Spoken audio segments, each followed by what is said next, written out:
Hello, எல்லாரும் எப்படி இருக்கீங்க? ஒரு அருமையான பழந்தமிழ் இலக்கிய கவிதைய, அதுல இருக்கிற ஒரு அட்டகாசமான டிராமாவை டீகோட் பண்ண போற இந்த சுவாரஸ்யமான அலசலுக்கு உங்களை வரவேற்கிறேன். இன்னைக்கு நாம பார்க்க போறது வெறும் ஒரு பழைய கவிதை கிடையாதுங்க.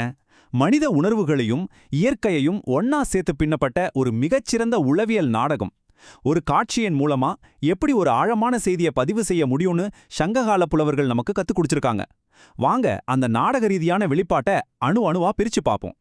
சரி, இப்போ நாம நேரா விஷயத்துக்கு வருவோம். காதல்னாலே ரொம்ப மென்மையான ஒரு விஷயம், கரெக்டா? ஆனா ஒரு கவிஞர் காதல் தொடர்பான ஒரு பரிசை நிராகரிக்கிறதுக்கு ஏன் ஒரு கொடூரமான இரத்தக்கலரியான போர்க்களத்தின் காட்சியை பயன்படுத்தணும்? கொஞ்சம் முரண்பாடா தோணலாம். ஆனா இதுதான் சங்க இலக்கியத்தோட தனித்துவமான அழகு. இந்த ஒரே ஒரு கேள்விதான் இன்னைக்கு நாம ஆராய போற முழு விஷயத்தோட மையப்புள்ளி. பகுதி 1 பாடலும் அடிப்படை தகவல்களும். முதல்ல இந்த கவிதைக்கான ஒரு சின்ன பேக்ரவுண்ட டக்குன்னு பார்த்துடலாம்.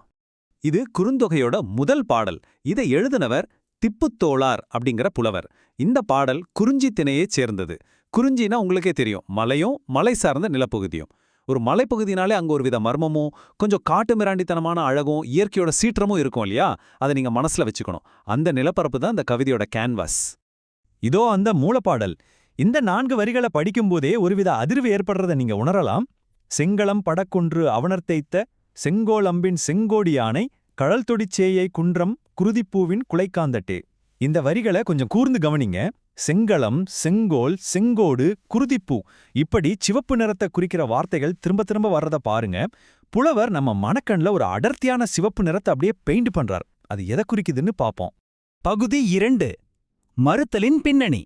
இந்த நாடகத்தோட சூழல் என்னன்னு தெரிஞ்சுக்குவோம். இங்கு சுவாரஸ்யமான விஷயம் என்னன்னா, இந்த கவிதையோட தீம், அதாவது துறை, இதுக்கு பேரு தோழி கையுறை மறுத்தது. சிம்பிளா சொல்லணும்னா, தலைவன் ஆசையா ஒரு பரிசை கொடுத்து தன்னோட காதலை வெளிப்படுத்த வர்றான். ஆனா தலைவியோட தோழி அந்த பரிசை வாங்க முடியாதுன்னு முகத்துக்கு நேரா மறுக்கிறா. தலைவன் அன்போடு கொண்டு வர பரிசை தோழியை நிராகரிக்கணும். இங்கதான் முதல் முரண்பாடு ஆரம்பிக்குது. பகுதி 3 வீரம் செறிந்த முருகப்பெருமான். இப்போ அந்த மூர்க்கமான போர்க்கள வர்ணனைக்குள்ள போவோம். தோழி விவரிக்கிற முதல் காட்சியே கொஞ்சம் பயங்கரமா இருக்கும். முருகப்பெருமான் தனக்கு எதிரா வந்த அவுணர்களுங்கிற அரக்கர்களை கொன்று குவிக்கிறார். அந்த போர்க்களமே அவங்களோட ரத்தத்தால செவந்து போய் கிடக்கு. இதுதான் தோழி தீட்டுற செவப்பு நிறத்தோட முதல் அடுக்கு. ஒரு காதல் கவிதையில எதிரிகளை அழிச்சு இரத்தக்காலா காட்சி அளிக்கிற ஒரு போர்க்களத்தோட வர்ணனை ஏன் வருதுன்னு கொஞ்சம் யோசிச்சு பாருங்க. அப்படியே அடுத்த காட்சிக்கு வாங்க. முருகனோட கைகள்ல இருக்கிற அம்புகள் சும்மா சாதாரண அம்புகள் கிடையாது. அவுணர்களோட உடல்களை துளைச்சதால அது முழுவதும் ரத்தம் படிஞ்சு செவந்து போயிருக்கு. இந்த செங்கோல் அம்பு அப்படிங்கிற வார்த்தை மூலமா அந்த ஆயுதங்களோட கொடூரத்தையும் போரோட உக்கிரத்தையும் தோழி தலைவனோட மனக்கண்ல ரொம்ப ஸ்ட்ராங்கா பதிய வைக்கிறா. வன்முறையோட 2வது அடுக்கு இது. இந்த வன்முறை காட்சியோட உச்சகட்டமா முருகனோட போர் யானைய விவரிக்கிற தோழி.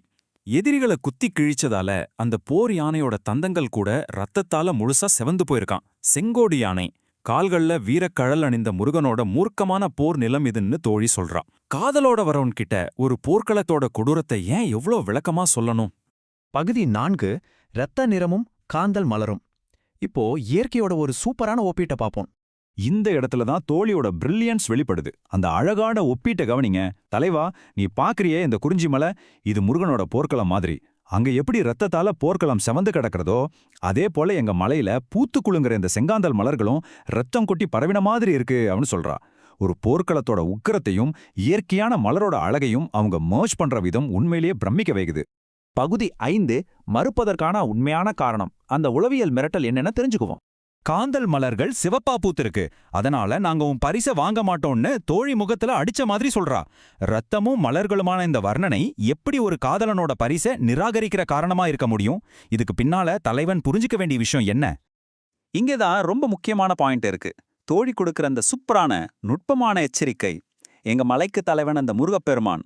அவனும் சரி, அவனோட நிலமும் சரி, மூர்க்கமானது, தூய்மையானது. காந்தல் மலர்களைப் போன்ற எங்க தலைவியும் எளிதில் அணுக முடியாதவள். சும்மா இந்த சின்ன பரிசுகளை கொடுத்து இங்க எதையும் சாதிக்க முடியாது.